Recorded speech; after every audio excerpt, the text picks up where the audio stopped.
Now to the latest on the challenge over how and when to reopen schools. Good evening, I'm Shannon Heggie. I'm Mike Montecalvo. As we've reported, the Warwick School Committee has taken a lot of heat for its decision to have students start the school year completely online. Eyewitness News reporter Logan Wilbur spoke with parents and students who are directly affected and tells us they've had no say in the matter. Logan?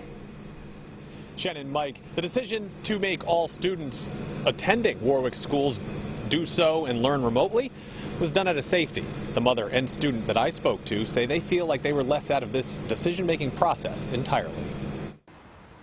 Warwick schools will not be meeting in person this fall. The decision is drawing criticism from the governor and some parents who feel the decision was made well in advance.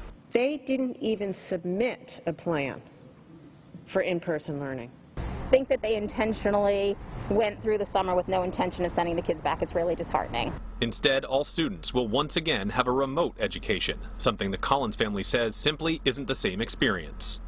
I didn't like distance learning. It was very hard because it was just stressful the entire time.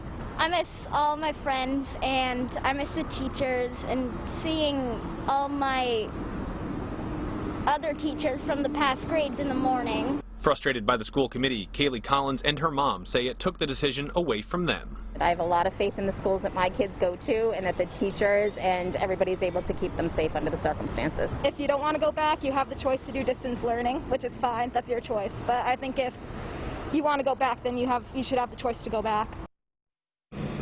Now on Wednesday, Governor Raimondo said the district threw in the towel and let all the students down. Coming up tonight at 6, I'll share why Kaylee Collins says she agrees with the governor.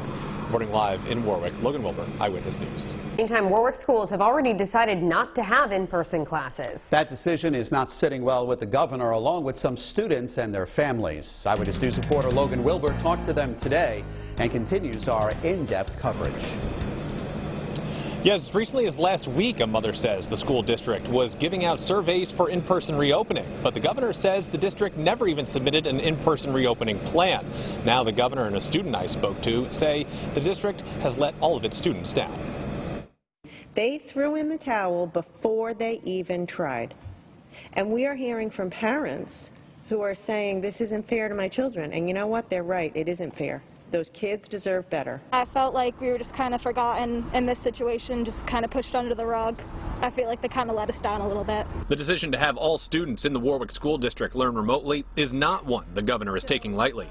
Students like Kaylee Collins say virtual learning is more stressful than being in the classroom.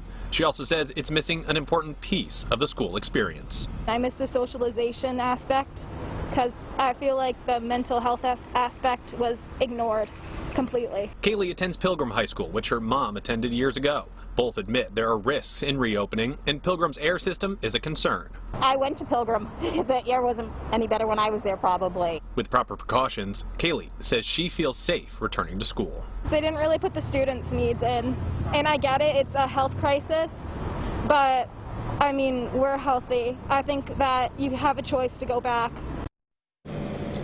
Now, a student who's actually just riding by on his bike told us he doesn't think the students are cared about by the district, and that's why they made this decision. That's something that was reiterated by Kaylee when we talked to her.